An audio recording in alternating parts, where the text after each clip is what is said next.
Now real. Apple has now announced their new AirPods lineup, the AirPods Pro, and they're due for release in just 2 days here on October 30th. In this video, I wanted to go over everything that's new with them, and I got some new news to throw in there as well. So I've been a little sick, sorry for the delay here. We've got construction happening in my house. It's just like the house is shaking. I had to ask them to stop to film this. But anyways, so watching the release today in Apple's advertisement, I gotta say the design is just perfect. Somehow Apple always surprises us with the final product. You know, the leaks cannot do justice to that product. And these things are smaller than I thought. They're very short. They're a little heavier than the predecessor AirPods 2. They're 5.4 grams now versus 4, a little stockier, but overall the design is solid. Like, it looks good. And right away it can be distinguished that you're using a new product. In fact, the old AirPods now have a longer stem, and those start to look strange once you understand and accept this design. And just like the leaks showed us, it's a pea shooter look. It looks a lot like something you'd find in Plants vs. Zombies or a certain type of Pokemon. It's very cool. Like, I personally like it. Now, what surprised me is that there's 3 different ear tips. So those are adjustable, and there's an actual interactive ear tip test that Apple is including. This will basically use technology in the microphones to adapt the certain type of ear tip size to your ear, and it'll use some algorithms in the microphones to determine which one is the best fit for you. That is cool. I've never seen a single other microphone do something like that, so I like that Apple's bringing innovation to an in-ear solution. Now, these start at $249, so they're obviously more expensive than standard AirPods. What do you get for the money? What make these so special over AirPods 2? Are they worth it? So first off, there's active noise cancellation. Apple has included a microphone on the inside and on the outside, and they work in tandem to determine, the best settings, noise cancellation for where you're at. And of course, with that sealed design, you're gonna get a level of sound that you wouldn't with AirPods 2. Of course, until using them, we cannot tell you how good they are, but this is Apple we're talking about here, and I have no doubt that they will truly be superior to AirPods Standard or AirPods 2. Also very interesting is on the stem, there's a new touch sensor. It's a force touch sensor is what Apple calls it. So it's not necessarily just a touch, you actually have to apply some force. This could be a form of 3D touch that they're implementing into this. So in a way, 3D touch is living on just different ways here. Now, along with that force touch sensor, Apple is including a couple new force touch shortcuts that we haven't seen on AirPods 2. There's a press and hold to switch between active noise cancellation and a new mode called transparency mode. By the way, transparency mode is coming to Beats Solo Pro with iOS 13.2 released today. But what it does is it allows you to hear your music while hearing the outside world too. So if you're walking in public and you're afraid that you're going to get hit by a car, this would open up that mode where you can hear background noise, but still relatively hear your music. I really can't say what it's like. Again, I have not heard them. 2 days to go until that one, but it sounds like a very cool feature. Something that the Bose headphones have, the new Bose 700s, so you can do a halfway mode on the noise cancellation where you can still somewhat hear. I basically see this as being that, but implemented into the software better. You don't have to go into the Bose app to do it. Of course, you're paying for the Apple integration here. It's super cool. The other press gestures include just one tap to play, pause, or answer a phone call, double tap to skip a song, and then a triple tap to go backwards. That's pretty much how AirPod clones function, and now Apple's brought that over to AirPods Pro. So the functionality there is even different compared to AirPods 2. Now on the inside, in the X-ray view that Apple has given us, these things look like a work of art. Like, Apple has taken the time to make them pro on the inside. I'd say a lot more advanced over AirPods 2. I'm just admiring that picture. Also the 11 Pro Logic board, like, this thing is a work of art on its own. And you can expect Apple to basically apply the principle of miniaturization to every product going forward.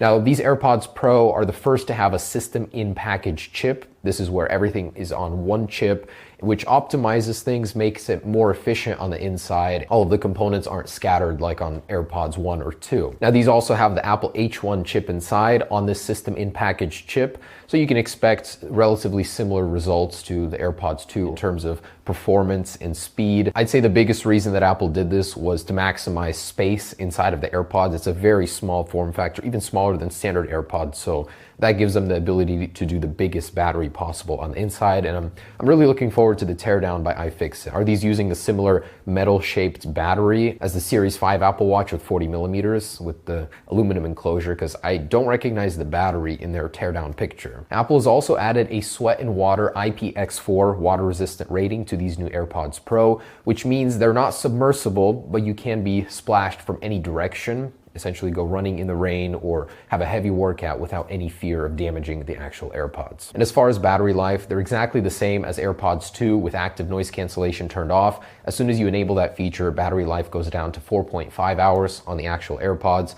The casing has over 24 hours of battery life in reserve, so pretty much the same, just a little step down with the new Pro features. Still great. I've never went one session where I drained them completely unless it's like a long flight. And in 5 minutes, they can recharge an hour of usage time, so not really a problem. We haven't seen that new battery life or fast charging that Max Weinbach rumored, so that was a little disappointing to see.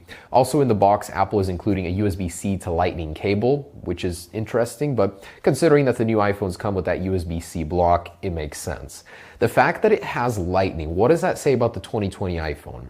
You know, it's very likely that we will see AirPods with USB-C in the future. It's very likely that the iPhone is going to USB-C in 2020. You know, I don't think it really matters that Apple's sticking to Lightning. It's really going to take a long time for them to transition over entirely on like all of their accessories. And over the weekend from Economic Daily News, we heard that there might be new colors on AirPods Pro, such as midnight green or a black version to match the new iPhone colors. So far, that has not materialized, and I wonder if Apple could drop that as a special edition in the future, but these stick with the same color palette as AirPods 1 or 2 in just white. And AirPods Pro aren't even out, but the clones are being worked on. The AirPods 1 and 2 have got to be one of the most cloned Apple products ever, and already AirPods Pro are going to be seeing a clone, as we saw a leaked shell of that clone over the weekend. So I'll be checking that out when it's out. And as predicted, iOS 13.2 did drop today before the official release of AirPods Pro or Beats Solo Pro, dropping on the same day, Wednesday, October 30th. So in order to support those fully, you will need to update to that version. It's a fantastic software update. I've been using the beta for a long time, and all the features, new emojis. If you want to learn more about those, I'll leave a link to the review down below. And the new Apple Tile-like competitor, which we've seen leaked extensively in iOS betas, has once again been referenced in 13.2, and it's called AirTag. So that will likely be the official naming of that new product. There was also reference found to the fact that these will have a replaceable battery inside, and a new setup menu basically confirms this, showing you that there is a pull tab that you pull out from between the battery to activate this device, confirming replaceable battery will very likely be a thing here.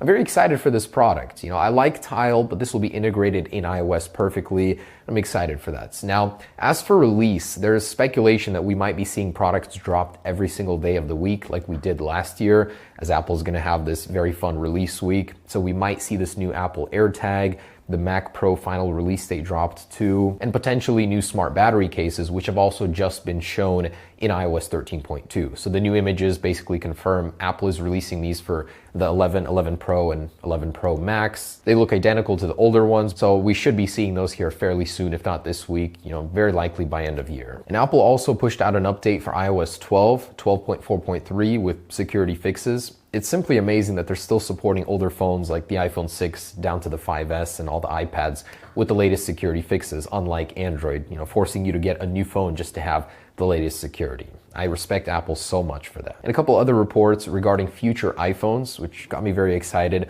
One from Digitimes, which was taken out of context by some media outlets, saying that the future iPhone will have a ProMotion 120Hz display in 2020, which isn't exactly what the report said. What the report said was that there would be more demand for a higher refresh rate display on phones coming out with 5G in 2020 and beyond, which adds speculation to the fact that Apple will be doing it on next year's iPhone. Not specifically that they would. They basically said it remains to be seen if they'll add it.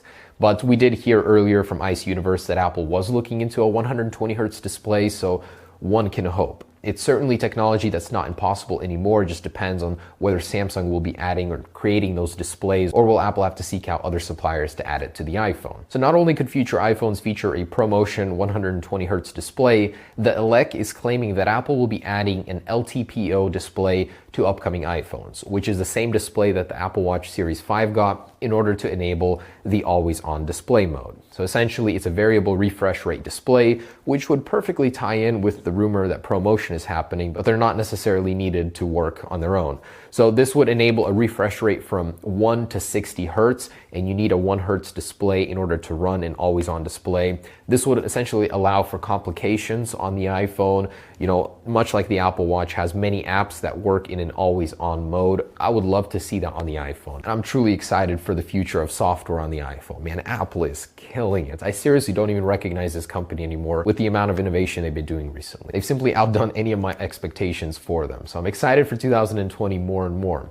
Also, Ming Chi Kuo has published a new report on the iPhone SE 2, claiming that Apple is entering production in January and they'll go on sale in March. So it's very likely that Apple will indeed have a March event where they'll announce the new iPhone SE 2, and he expects them to sell between 2 to 4 million a month. All right, so there it is, AirPods Pro. We'll have a review on those later this week. Really excited to get my hands on those. Otherwise, stay tuned for more.